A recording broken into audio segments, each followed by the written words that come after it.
கிருஷ்ணகிரி மேற்கு ஒன்றிய கழகத்துடைய செயலாளர் அருமைச்சர் ராஜன் அவர்களே, சுருக்கமாக ரெண்டே விஷயம். ஏன்னா நம்ம லோக்கலில் டச் பண்ணி ஆகணும். நம்ம எல்லாம் அண்ணாவை பற்றி பேசிட்டிங்க. ஆனால் இங்கே இருக்கிறவன் என்ன செய்கிறான், என்ன பண்ணுறான்றதை வந்து நம்ம சொல்லணும். சென்ற நாடாளுமன்ற தேர்தல் அண்ணாவை பற்றி 2 நிமிஷம் பேசிடலாம். நான் இந்த மேடையில் பேசுகிறேன்னா அண்ணா தான் காரணம். இந்தியா சுதந்திரம் அடைந்த பின்னால் இந்த இந்திய துணைக்கண்டத்தை ஆண்டது காங்கிரஸ் பேர் இயக்கம். இந்த காங்கிரஸ் பேர் இயக்கமும் அண்டு கம்யூனிஸ்டும் தான் இந்த நாட்டையே வந்து ஆழ்ந்தாங்க. கேரளா போன்ற மாநிலங்கள்லாம் ஆழ்ந்தாங்க. இந்த 2 கட்சி தான் இந்த சுதந்திரம் அடைஞ்ச பின்னால் இந்த இந்திய திருநாட்டிலே ஆண்டு கொண்டிருந்த இயக்கங்கள். திராவிட இயக்கம், தந்தை பெரியார், பேரர் அண்ணா, இவங்க தான் ஒரு எழுச்சியை கொண்டாந்தாங்க. கிராமமாக போனாங்க, கருத்துக்களை சொன்னார்கள். பெரியார் தன் மூலமாக பல்வேறு கருத்துக்களை சொன்னார். பெரியாருடைய சீடராக இருந்த அண்ணா கருத்துக்களை சொன்னார். அப்போதான் சொன்னாங்க மக்கள் காங்கிரஸ் ஓட் போட்டு இருந்தாங்க. 67 அனைத்து இந்திய அந்த திராவிட முன்னேற்ற கழகம் சொன்னார். ராபின்சன் பூங்கால் ஆரம்பிச்சு எல்லா கதையுமே நம்ம சொல்லிட்டோம். ஏன்னா அண்ணாவுடைய பங்கு இதில் என்னன்னு பார்க்கணும். சாதாரணமாக பார்த்தீங்கன்னா கிராம அளவிலே எல்லா இடத்துலையும் பார்த்தீங்கன்னா இதுதான் காங்கிரஸ் தான் இருக்கும், வேறு கட்சியே கிடையாது. சுதந்திரா கட்சி அது இதெல்லாம் போச்சு. இதெல்லாம் அந்த இயக்கங்கள், திராவிட இயக்கங்கள் வளர்வதற்கு காரணமாக இருந்தவர் யார் என்று சொன்னால் பேர் அண்ணா. தன்னுடைய பேச்சாற்றல், எழுத்தாற்றல், சொல்லாற்றல், இலக்கியமாக பேசுதல், மக்களை கவர்ந்து திராவிட இயக்கத்தை வளர்த்து இன்று அனைத்திந்திய அண்ணா திராவிட முன்னேற்ற கழகம் புரட்சி தலைவர் எம்ஜிஆர் வரை, புரட்சி தலைவி அம்மா வரை இன்று இருக்கின்ற பரிணாம வளர்ச்சியாக நம்முடைய பொதுச் செயலாளர் எடப்பாடி வந்திருக்கின்றோம். பஸ் முதலாளர் எம்எல்ஏ இருப்பான். பார்த்தீங்கன்னா இங்கே டிஎன் தீத்திரிக்கிற கவுண்டரு, பிகேபிஎம் முனுசாமி கவுண்டரு, இங்கே இருக்கிற காவேரி பிறந்த ஸ்ரீராமன் நாயுடு, அங்கே ராஜாராம் நாயுடு, இப்படி காங்கிரஸ்காரர் தான்ப்பா. ஒரு மாற்றத்தை கொண்டு வந்து ஒரு சாதாரணமாக இருக்கின்றவனும் கேஆர்சி எம்எல்ஏ ஆனார். அதே போல் முனிவேட்டப்ப எம்எல்ஏ ஆனார். அண்ணன் கேபிஎம் எம்எல்ஏ ஆனார். எல்லாம் பெரிய டாடா பிர்லா எல்லாம் பஸ் ஓனர் கிடையாது. இந்த திராவிட இயக்கத்தின் மூலமாக இந்த இயக்கம் பல்வேறு அடையாளங்களை காண்பித்திருக்கின்றது. அதற்கு சொந்தக்காரர் தான் பேர் அண்ணா. இன்னைக்கு பேசுறேன்னு சொன்னா, தைரியமா பேசுறேன்னு சொன்னா, இதற்கு வித்திட்டவர் யார் என்று சொன்னால் பேரர் அண்ணா. அவர் குழந்தை கிடையாது, குட்டி கிடையாது, ஒண்ணுமே கிடையாது, மறைகிறார். மறைந்த பின்னால் யார் முதலமைச்சராக வேண்டும் என்று சொன்னால் நாவலர் நெடுஞ்செழி முதலமைச்சராக வேண்டும். புரட்சி தலைவரத்தில் சென்று கருணாநிதி மண்டிட்டு என்னை முதலமைச்சராக்குவீர்கள் என்று சொன்னார். இதெல்லாம் வரலாறு சொல்லிட்டே போயினேக்கலாம். ஏன் இதை சொல்றேன்னு கேட்டீங்கன்னா, அந்த எம்ஜிஆருக்கே துரோகம் செய்தவர் தான் இந்த கருணாநிதி. அண்ணாவுக்கு மறைவுக்கு பின்னால் முதலமைச்சர் நாற்காலியை உட்கார்க்க வேண்டும் என்பதற்காக புரட்சி தலைவர் எம்ஜிஆரை நாடி அந்த பதவிக்கு வந்தார். நெடுஞ்சே வந்திருக்கணும், வர விடல. அதுக்குள்ள பல்வேறு நிகழ்வுகள். புரட்சி தலைவர் கட்சி விட்டுட்டாங்க. அதுக்கு மேலே அண்ணா திமுக அடிக்கணும்னு நினைச்சாரு. எது எப்படி இருந்தாலும் அனைத்திந்திய அண்ணா திராவிட முன்னேற்ற கழகத்திலே கொடியிலே அண்ணாவுடைய படம் இருக்கின்றது. இந்த இயக்கத்திற்கு அனைத்திந்திய அண்ணா திராவிட முன்னேற்ற கழகம் என்று பெயர் வைத்திருக்கின்றோம். அவருடைய நூல்களை தேசிய உரிமையாக்கி இருக்கின்றோம். அவருடைய வறுமையிலே இருந்த குடும்பத்திற்கு வைப்பு நிதியாக வைத்திருந்த ஆட்சி அனைத்திந்திய அண்ணா திராவிட முன்னேற்ற கழக ஆட்சி. சொல்ல முடியும் எங்களால். சொன்னார் அண்ணா, ஒரு மரத்தில் கனி படுத்திருந்தது, அந்த கனி எங்கே விடும் என்று எதிர்பார்த்திருந்தேன், அது என் மடியிலே விழுந்தது, அந்த கனியை என் இதயத்திலே வைத்துக் கொண்டேன், அதுதான் புரட்சி தலைவர் எம்ஜிஆர் என்ற இதயக்கனியை தன்னுடைய இதயத்திலே வைத்துக் கொண்டேன் சொன்ன பேரர் அண்ணா அவர்கள். வரலாறு திமுக காரனுக்கு வரலாறை பற்றி தெரியுமா? வரலாறு பற்றி பேசுகிறான். உங்கள் அப்பன் திருட்டுத்தனமாக ஆட்சிக்கு வந்தான். நேர்மையான ஆட்சியை, மக்களை சந்தித்து ஆட்சியை பிடித்தவர் புரட்சி தலைவர் எம்ஜிஆர். அதற்கு பின்னால் புரட்சி தலைவி, அதுக்கு பின்னால் வந்து அம்மா. இந்த எடப்பாடியார் பல்வேறு தொந்தரவு சொன்னாங்க. சென்ற நாடாளுமன்ற தேர்தலில் 2 நாடாளுமன்ற தேர்தல், நான் கூட நாடாளுமன்ற தேர்தலில் 2017 போட்டியிடுகின்ற பொழுது உங்களுடைய வாக்குகளை பெற்று நீங்களுடைய கடினமான உழைப்பின் மூலமாக 2,06,000 வாக்கு வித்தியாசம் ஜெயித்தோம். அதுபோல் 2 தேர்தல் நடந்துச்சு. பொய்யான வாக்குறுதி. 6,000 ரூபாய் தரேன் மாதம் சொன்னால் எல்லாமே என்ஆர்ஜிஎஸ்வர்களை வந்து 150 நாள் தரேன்னு சொன்னால் எல்லாம் சொன்னால் ஓட்டு போட்டாங்க. 1000 ரூபாய் கொடுக்குறேன்னா கொடுத்தவனு கொடுக்குறான், கொடுக்காதவனு போகிறான். இது மாதிரி பஸ்ஸில் போகிறோம், பஸ்ஸில் இதெல்லாம் போச்சு. அடிப்படை தேவைகளை என்ன உருவாக்கி இருக்கிறீர்கள், கட்டமைப்புகளை உருவாக்கி இருக்கிறீர்கள் சொன்னால் கிடையாது. என்ன செஞ்சுருக்கிறீங்க? நாங்கள் சொல்ல முடியும், நிறைய சொல்லலாம், சொல்லிலே போனோம். கிருஷ்ணகிரி மாவட்டத்தில் என்ன சொன்ன செஞ்சுருக்கிறோம், கிருஷ்ணகிரி தொகுதிக்கு செஞ்சுருக்கிறோம். கிருஷ்ணகிரி மாவட்டத்தை 2ஆக பிரித்தது அனைத்து இந்திய அண்ணா திராவிட முன்னேற்ற கழக அரசு. தருமபுரி வந்து கிருஷ்ணகிரியை உருவாக்கியது அனைத்து இந்திய அண்ணா திராவிட முன்னேற்ற கழக அரசு. பஸ் ஸ்டாண்டு இதெல்லாம் சொல்லிட்டே கொண்டு நீ என்ன செஞ்ச? அதான் சொன்னார் நம்ம செங்குட்டுவேன், இவரை டச் பண்ணாத விடமாட்டேன் நான். ஏன்னு கேட்டீங்கன்னா சும்மா இருக்கிறவன் நோண்டியா பார்த்தாள். ஒரு கூட்டத்தில் இண்டோர் மீட்டிங்கில் பேசுறாரு. என்னென்ன 900 பேருக்கு நாங்கள் ஆட்சியில் இருந்த போது திமுக காரங்களுக்கு வேலையை போட்டு கொடுத்தோன்னு சொல்லிடுதோட பரவாயில்ல, சொல்லிட்ட. அண்ணா திமுக காரங்க எப்படி போடுறேன்னு கேட்குற. அரசாங்கத்துடைய வேலையை போடுவது யார் என்று சொன்னால் அதிகாரி பெருமக்கள் ஒரு அரசு. திமுக காரனை மட்டும்தான் போகணும், சட்டங்குதா சொல்கிறான். சரி, இது சொன்ன பின்னால நம்முடைய துணை பொதுச் செயலாளர் ஒரு பேட்டி கொடுக்குறாரு, டீசெண்டாக கொடுக்குறாரு. இது மாதிரி நீ வந்து ஒரு அரசாங்கத்து, அவர் சட்டமன்ற உறுப்பினர் 3 முறை இருந்தவர், ஒரு மாவட்ட கழக செயலாளர் இருந்தவர், இவர் இப்படி பேசுகிறாரு, இது ஏற்புடையதில்லைன்னு சொல்கிறாரு. இதுக்கு இவர் மறுப்புறாரு திருப்பி. நான் ஏதோ என்னுடைய கட்சிக்காரனை ஊக்குவிப்பதற்காக சொல்லியிருக்கின்றேன், அதை பெரிதாக எடுத்துக்கொண்டு ஒரு மூத்த அரசியல்வாதி பேசியிருக்கிறார் என்று சொன்னார். ஏன்னா எது சொல்றீங்களோ அது நியாயமா சொல்லுங்க. எது சொல்றீங்க? 900 பேருக்கு நான் சட்டமன்ற உறுப்பினராக இருந்த பொழுது, நான் மாவட்ட கழக செயலாளராக இருந்த பொழுது அங்கே வேலை வாய்ப்பு வழங்கப்பட்டிருக்குதுன்னு சொன்னார்.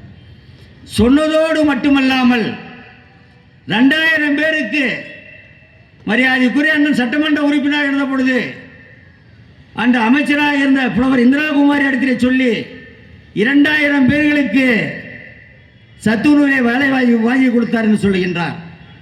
நிரூபி. நாங்களும் கோர்ட்டுக்கு போகிறோம், நீயும் கோர்ட்டுக்கு போ. நான் இதை சொல்லுவதற்கு காரணம், உண்மையிலேயே இந்த நீதிமன்றம் என்று இருந்தால் அவர்களாகவே தானாக வந்து இதை விசாரணை நடத்த வேண்டும். 900 பேருக்கு வேலை போட தப்பா இல்லையா? இதில் போட்டான், உத்தரப்பிரதேசத்தில் ஆசிரியர் போட்டா எடுத்துட்டான். இப்போ எப்படின்னு கேட்டீங்கன்னா 15 வருஷம் 20 வருஷத்துக்கு முன்ன போட்ட கேஸ் ஆனந்த் வெங்கடேஷ் ஜட்ஜி எடுத்துக்கினாரா இல்லையா? இவர் சொல்லிட்டாரு, ஒரு சட்டமன்ற உறுப்பினர் சொல்லியிருக்கின்றார், அது பதிவாக இருக்கிறது. அந்த பதிவை வைத்துக் கொண்டு நீதிமன்றம் தானாக வந்து இது விசாரணை செய்ய வேண்டும் என்று கூட்டத்தின் வாயிலாக கேட்டுக்கொள்கின்றேன். நீ போடு, 2000 பேர் கொடுத்தன, நாங்களும் ரெடி. இப்படி சொல்லிட்டு உங்க கட்சியில் 1000 பிரச்சனைங்க. ஏன்னா நீ மந்திரி கனவுல இருந்த, அதெல்லாம் நாம சொல்ல முடியாது. நீ மந்திரி ஆகுறியோ மந்திரி ஆகுறியோ, எனக்கு அதை பற்றி கவலை கிடையாது. நீ எப்பவுமே பார்த்தியான்னா குதர்க்கமா பேசினுக்கிற. நானும் அண்ணனும் பேசணும், என்னை பார்த்து என்ன சொன்ன மூலகுதான்னு கேட்டார் ஒரு நாள். அதுக்கு நான் சரியா பேசினேன். எப்படின்னா சட்டம் ஒழுங்கு கெட்டு விட்டது என்று சொன்னேன். சட்டம் ஒழுங்கு கெட்டுவது என்று சொன்னால் தினமும் இவர் 2 பேரும் போறாங்களா இல்லையா ரோட்ல? அப்போ சட்டம் ஒழுங்கு கேட்டா, சட்டம் ஒழுங்குனா 2 பேரும் அடிச்சுக்கணுமா? இங்கே இருக்கிற ஒரு நாணயம். நான் ஏன் சொல்றேன்னு கேட்டீங்கன்னா, இங்கே நடைபெற்று கொண்டிருக்கின்ற இந்த அரசு, இந்த ஆட்சியாளர்கள் மக்களை மதிப்பதில்லை. அதுக்கு மேலே இங்கே ஒருத்தருக்கிறாரு, மாவட்ட கழக செயலாளர் பணியாற்றிக் கொண்டிருக்கின்றார். ஒரே ஜல்லிக்கு பாருங்க. இப்போ உதாரணத்துக்கு ஒன்று சொல்றேன், நடந்த விஷயம் என்னன்னு கேட்டீங்கன்னா, யாரோ ஒருத்தன் ஒரு லாரியை பிடிக்கிறாங்க. இங்கே இந்த இதில் இந்த லாரி என்னது, கல்லாரியை பிடிச்ச உடனே ஒருத்தன் வந்து அந்த லாரி இந்த போலீஸுக்கிட்ட ஃபோன் பண்ணுறான். அதிகமானு யாரோ ஒருத்தனா, அதிகமானன்றவன் ஃபோன் பண்ணுறான். அந்த போலீஸ் வந்து நீங்கள் யாருங்க அதிகமானன்றான். வெய்யா ஃபோனை உனக்கு 1/2 மணி நேரத்தில் ஃபோன் வரும்னா 1/2 மணி நேரத்தை வச்சு வண்டியை விட்டாங்க. அடுத்த நாள் அந்த போலீஸ்கார இந்த பேட்டர்லேருந்து சொல்லி இதுக்கு கொண்டு போட்டாங்க. அதே ஒரே ராத்திரியில். யாரா இந்த அதிகமானன்னு கேட்டால் இந்த மாவட்ட செயலாளருடைய உதவியாளர் என்று சொல்லப்படுகிறார். கல் வண்டி போது பிடிக்க வேண்டியது தானே, பிடிச்சா மற்ற வண்டியை பிடிக்கிறது இல்லை. ஒரு மார்பியா முன்பே இங்கே சுற்றி கொண்டிருக்கின்றது. இவங்க சொல்கிறாங்க அனைத்து இந்திய அண்ணா திராவிட முன்னேற்ற கழக ஆட்சியில் செய்த மந்திரிகள் அமைச்சர்கள்லாம் ஊழல்னு. கோர்ட்டுக்கு போயின்னுக்கிற மந்திரிகளை மட்டும் இப்போ சொல்லணும்னா செந்தில் பாலாஜி, KKS ராமச்சந்திரன், பொன்முடி, ஐ பெரியசாமி, தங்கம் தென்னரசு, ராஜா, கனிமொழி, இவங்கெல்லாம் கோர்ட்டுக்கு போயின்னு வந்துருக்கிறாங்களா இல்லையா? ஜிகார் ஜெயிலில் இருந்துங்க. ஏன் சொல்கிறேன்னா நிறைய பேச நிறைய சப்ஜெக்ட் இருக்குது. அண்ணன் சூப்பராக பேசுவார், முடிச்சிடுறேன். இந்த மாதிரி இந்த லோக்கலில் நிறைய சப்ஜெக்ட் இருக்குது. இவன் சொல்கிறான் அதிமுக ஊழல் கட்சின்னு. ஏயா 15-20 வருஷம் முன்னே போட்ட கேஸ் அந்த ஆனந்த் வெங்கடேஷ் தூசி தட்டி எழுப்பி நீ வச்சுன்னு கோர்ட்டுக்கு சுற்றி நிற்கிறீங்க. நீ தப்பு செய்யலைன்னா தைரியமாக கேஸை சந்திக்கணுமா இல்லையா? சந்திக்க மாட்டேங்க. சுப்ரீம் கோர்ட்டில் போய் எங்கள் ஸ்டே வாங்கி வந்துட்டாங்க 2 பேர், தங்கம் தென்னரசும் KKS ராமச்சந்திரன். ஐ பெரியசாமி இன்னும் போல, அவர் நம்பிக்கை இருக்கிற மாதிரி, நம்ம இங்கே வாதாடிடலான்னு சொல்லி நம்பிக்கை இருக்கிற மாதிரி இருக்குது. இப்படியெல்லாம் சுற்றி ஊழல் செஞ்சுக்கிற அத்தனை பேருமே அங்கே இருக்கிறான். இப்படி இருக்கின்ற இந்த சூழ்நிலையில் நிறைய சொல்லணும். பார்த்தீங்கன்னா நான் சட்டமன்றத்தில் பேசினேன். இந்த பத்திரப்பதிவு அலுவலகத்துக்கு மானிய கோரிக்கையில் நான் சொன்ன மானிய கோரிக்கையில் சொன்ன 3 கோடி ரூபாய் ஒதுக்கப்பட்டதுன்னு சொன்னார்கள். புது கட்டணம் கட்டணுன்றதுக்காக வெட்டு தீர்மானம்னு சொல்லுவாங்க. அந்த வெட்டு தீர்மானத்தில் கொடுக்கும்போது அதை பதிவு செய்து கொண்டு அதை செய்கிறது அரசாங்கத்துடைய கடமை. எதிர்கட்சி தான் கொடுக்க முடியும். அது 3 கோடி ரூபாய் இன்னைக்கு 2 வருஷம் ஆகுது. மானிய கோரிக்கை புக்கு பக்கம் என்ன நான் வச்சா நாளைக்கு காலையில் காமிக்கிறேன், வாட்ஸ்அப்பில் அனுப்புகிறேன். இந்த 3 கோடி ரூபாய் அந்த கட்டடம் எங்கே கட்டப்பட்டிருக்கிறது? கட்டல. மருத்துவக் கல்லூரி அங்கே சிடி ஸ்கேனுக்கு தான், இந்த ஸ்கேன் MRI ஸ்கேனுக்கு தான் கேட்டிங்கன்னா இல்லை. நானும் அந்த மினிஸ்டர்கிட்ட சொல்லிட்டேன், பலமுறை எழுதி கொடுத்துட்டேன், பலமுறை பண்ணிட்டேன். அங்கே ஒரு நோயாளி போனால் அந்த MRI ஸ்கேன் எடுக்கணும்னா இங்கே இருக்கிற பழைய ஹாஸ்பிட்டலுக்கு வரணும். இந்த பழைய ஹாஸ்பிட்டலுக்கு அங்கே போகிறதுக்குள்ளே டிராஃபிக் எவ்வளோ இருக்குது என்னன்னு பாருங்கள். இதை செய்யடான்னா பூரா ஜல்லியும் பூரா மணலையும் ஒரே ஆள் கண்ட்ரோலில் வச்சுக்கலாம். பூரா ஜல்லியும் வா ஓட்டு போடுறோம் பார்த்து, ஜல்லி லாரிக்காரன் மணல்காரன் எல்லாம் உங்களுக்கு ஓட்டு போடுவான்னு நினச்சினுக்கிற. சென்ற தேர்தல் வேற, மத்திய சர்க்காருக்கு நடந்த தேர்தல், வருகின்ற தேர்தல் இங்கே சட்டமன்றத்துக்கு நடந்த தேர்தல். சரி, ஒரு MP 5 வருஷம் வச்சிங்க, நாடாளுமன்ற உறுப்பினராக 5 ஆண்டு காலம் பணியாற்றி விட்டு சென்றார் அன்புக்குரிய சகோதரர் செல்லகுமார் அவர்கள். ஒரு சமாச்சாரம் சொல்லியா? இப்போ வந்தார் இவர் MLA கோபிநாத், ஜனங்க பூரா ஓட்டு போட்டாங்க. அனைத்து இந்திய அண்ணா திராவிட முன்னேற்ற கழகம் 3 லட்சம் வாக்குகளை பெற்றிருக்கின்றது. அவங்க 4,90,000 வாக்குகள் பெற்றிருக்கின்றார்கள். பாரதிய ஜனதா கட்சி கூட்டணி 2,25,000 வாக்குகள். ஆனால் நம்ம சீமான் என்ன கட்சி, அந்த கட்சி 1,25,000. இது 3ஐயும் கூட்டினா 6 லட்சம் பேர் எதிர்ப்பாக இந்த நாடாளுமன்ற தொகுதியில் திராவிட முன்னேற்ற கழகத்தின் அரசுக்கு எதிராக வாக்களித்திருக்கின்றார்கள். அது ஒரு வெற்றியா? எல்லாமே கூட்டணி வச்சு செஞ்சு நீ வச்சு ஜெயிச்சிட்ட. ஆனால் நாங்கள் தனியாக போட்டிட்டு நம்ம விஜயகாந்துடைய கட்சி தேசிய முற்போக்கு திராவிட கழகத்தோடு வைத்து கூட்டணி வைத்துக்கொண்டு வெற்றி பெற்றிருக்கு.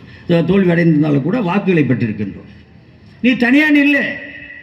2014 அனைத்து இந்திய அண்ணா திராவிட முன்னேற்ற கழகம் புரட்சி தலைவி அம்மா அவர்கள் நிறுத்திய வேட்பாளர்கள் 37 நாடாளுமன்றங்களை வெற்றி பெற்ற இயக்கம் அனைத்து இந்திய அண்ணா திராவிட முன்னேற்ற கழகம்.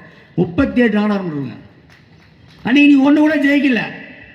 இன்னைக்கு பெருசாக சொல்கிற 2 தான், அவங்க 2 பேர் தோத்துட்டாங்க போனதில்லை 2014. ஆனால் நாங்கள் முழு வெற்றியை பெற்றிருக்கோம் என்று சொல்லுகின்றாய். தவறான வாக்குறுதிகள் பார்த்து நிறைய கொடுத்துருக்காங்க, தலைமையில் கொடுத்துக்கிறாங்க. என்னென்ன அவங்க கொடுத்த வாக்குறுதி நிறைவேற்றவில்லை என்று அதெல்லாம் படிச்சுன்னு போன ரொம்ப நேரம் ஆகும். இப்படி பல்வேறு சமாச்சாரம் இருக்குது. இந்த MP வாக்கு கேட்டு வெற்றி பெற்று போனார் கோபிநாத். எங்கேயான நன்றி சொல்லியிருக்கிறாரா? சொல்லுங்க பார்க்கலாம். நான் 2100 கிராமங்களுக்கு சென்று நன்றி தெரிவித்தேன். 2014 வெற்றி பெற்ற பின்னால் 2400 கிராமங்களில் சென்று வாக்குகளை சேகரித்திருக்கின்றேன். இன்னைக்கு பாஸ்போர்ட் ஆபீஸ் வந்துக்குதுன்னா நாம் அனைத்து இந்திய அண்ணா திராவிட முன்னேற்ற கழகத்துடைய நாடாளுமன்ற உறுப்பினர்கள் கொண்டு வந்தது. அதே போல பிரிவுச்சாலைகள் கொண்டு வந்திருக்கின்றோம், மேம்பாலங்களை கொண்டு வந்திருக்கின்றோம். ஏதாவது ஒன்று கொண்டு வந்து சொல்லி பார்க்கலாம். ஜனங்க ஓட்டு போடுறாங்க. இது பார்த்திங்கன்னா ஏதோ போணுச்ச ஜனங்க மேலே நம்ம குறை சொல்ல முடியாது. அதுக்காக நாமளும் கடுமையாக உழைத்தோம். வெற்றி வாய்ப்பை விழுந்தாலும் கூட மாண்புமிகு அம்மா அவர்கள் சொன்னதை போல எனக்கு பின்னாலும் இந்த இயக்கம் 100 ஆண்டு காலம் இருக்கும் என்று சொல்லிவிட்டு சென்றிருக்கின்றார்கள். நிச்சயமாக 2026 அனைத்து இந்திய அண்ணா திராவிட முன்னேற்ற கழகம் மிக வெற்றியை பெறும். எனவே இங்கே இருக்கின்ற இந்த மாவட்ட செயலாளர், முன்னாள் மாவட்ட செயலாளர் இவங்கெல்லாம் சொல்கிறேன், நான் பூஜை போடுறதே விட மாட்டேன்றேன். நான் பார்த்துக்கிறேன், நான் பூஜை போடலன்னு எப்படி போடணும்னு எங்களுக்கு தெரியும். ஏன்னா விட்டு பிடிக்கணும். பார்க்கலாம், இன்னும் 20 மாதம் இருக்குது, 20 அமாவாசை இருக்குது. இந்த 20 அமாவாசையில் 21வது அமாவாசை யார் அங்கே ஆட்சியில் போகிறோம்னு தெரியும். நீ சொல்ல பார்க்குறதுக்கு என்னையா நான் சொல்ல மாதிரி இவ்வளோக்கிறேன், அது மாதிரி ஒரு மாதிரி சாப்பிட்டாக்கிறேன்னு தம்பி அவருக்கு பயந்துனுக்கிறேன். யாருக்கு? காவேரி போடணும் அண்ணனுக்கு பயந்துனுக்கிறேன். இல்லை முன்ன கை ஆட்டிட்டு வரேன். யாராக இருந்தாலும் கவலை பண்ணுறேன். எனக்கு ஒன்றையா கீழே பூமி மேலே எல்லா மீட்டிங்லையும் சொல்கிறேன். ஏன்னா என்ன இன்கம் டேக்ஸ் ரைடு வருமா, என்னது ஈடிய எந்த ரைடும் வராது. தைரியமாக தனியாக ராத்திரியில் படுக்கிறேன், கவலையே பட மாட்டேன். இவன் சொல்கிறான் இவங்க எல்லாம் தவறான முறையில் என்ன நான் கேட்குறேன். செங்குட்டம் பெரிய இந்த டாட்டா பிர்லா அம்பானியா, நீ சாதாரணமாக கண்டக்டராக பணியாற்றிருந்தேன். குறை சொல்ல, கண்டக்டர் பண்ணி நான் குறை சொல்ல. இன்னைக்கு உன் சொத்து என்ன? நானும் மாவட்ட ஊராட்சி குழு உறுப்பினர், நாடாளுமன்ற உறுப்பினர், சட்டம் எந்த இடையே கந்தாயம் கட்டுறதே சொத்து கிடையாதியா. நீ எங்கன்னு தெரியும். என்ன தமாஷ் சொல்ல, சீரியஸாக தான் சொல்கிறேன். இதை நான் சொல்கிறேன் ஏன்னு கேட்டேன்னா, நீ வந்து சொல்கிற எல்லாரையும் குறை சொல்லிட்டு பெரிய ஊழல் செஞ்சுட்டான், தப்பு செஞ்சுட்டான், 2000 போஸ்டிங் போட்டான்னு. நீ 900 போஸ்டிங் போடுறது சொன்னது நிச்சயமாக நாங்கள் விட மாட்டோம். எங்கள் பொதுச் செயலாளர்களை சொல்லி அண்ணன் மூலியமாக நிச்சயமாக நீதிமன்றத்தில் சென்று வாதாடி உன்னை நிச்சயமாக கதையே முடிப்போம். முடிச்சுட்டாங்க, முதலே வந்து உன் கதையே முடிச்சுட்டாங்க. இப்போ வந்துக்கிற ஒரு கதை ரொம்ப நாளைக்கு நீடிக்காது. இப்போக்கிற விடுதோம் துட்டுக்குது, துட்டில் யாருமே மயங்க முடியாது சாமி. இன்னைக்கு கூட அனைத்து இந்திய அண்ணா திராவிட முன்னேற்ற கழகம் யாரையும் நான் காசு கொடுத்து கூட்டின்னு வரல. இந்த நோட்டீஸை கொடுத்தோம், அண்ணா பிறந்தநாள் நீண்ட நாளுக்கு பின்னால் மீட்டிங் நடக்குதுன்னு சொல்லி அவங்களா வந்து தான் கூட்டம் கூட்டினா 2 ரூபாயிலையும் கூட்ட முடியும், பிளாக் பண்ணிட்டான். அவன் கூட்டம் போட்டானா போலீஸ்காரன் 2 விதத்துலேயும் முடிச்சிடறான். இந்த பக்கம் பஸ்ஸும் வராது, போக வராது, எல்லாம் நிற்கிறான். நாம் விட்டா இதே விட்றோம், பஸ் விட்டுறோம், 2 வீலரும் விட்டுறான். என்னாலையும் முடியும். ஒரு ஆர்ப்பாட்டம்னா எவ்வளோ பேரை சேர்த்த முடியும், எவ்வளோ கூட்டத்தை கொடுக்கணும். இந்த அதிமுக சாதாரண கூட்டம் இல்லை. 2,52,000 உறுப்பினரை கொண்ட இயக்கம். இந்த 3 தொகுதியில் மட்டும் 2,52,000 உறுப்பினர்களை அட்டைகளை வழங்கியிருக்கணும். அப்படிப்பட்ட இயக்கம் இந்த இயக்கம். அதுதான் இந்த நேரத்தில் பேர் அண்ணாவுடைய பிறந்த நாளை கொண்டாடி கொண்டிருக்கின்றோம். எனவே நிறைய பேசணும், நம்ம அண்ணன் நிறைய பேசுவார். அமைதியாக இருந்து எல்லாருமே இங்கேயே இருந்து கேட்டுட்டு அடுத்த கூட்டம் வந்து நம்ம நிறைய நல்லா பேசலாம். அதனால் யாரும் எதுக்கும் கவலைப்படாதீங்க. நம்ம துணை பொதுச் செயலாளர் இங்கே எல்லாம் மூத்த முன்னோடிகள் இருக்கிறாங்க. முன்னாள் சட்டமன்ற, முன்னாள் மாவட்ட செயலாளர், முன்னாள் எம்எல்ஏ பார்க்குறாங்க, எல்லாங்கிறாங்க. அதிமுக அசைக்க முடியாது. இந்தோத்திரம் மட்டும் போனார். அவர் மாதிரி ஒரு துரோகி இந்திய துணைக்கண்டத்திலேயே கிடையாது. ஏப்பா கையே தட்ட மாட்டேன்றாங்க. என்ன உனக்கு என்ன மற்றதுக்கெல்லாம் கை தட்டுற துரோகி. அனைத்து இந்திய அண்ணா திராவிட முன்னேற்ற கழகம் சென்ற தேர்தலை தோல்விவதற்கு காரணம் யார் என்று சொன்னால் நம்மை விட்டு சென்றிருக்கின்ற அந்த துரோகி தான்.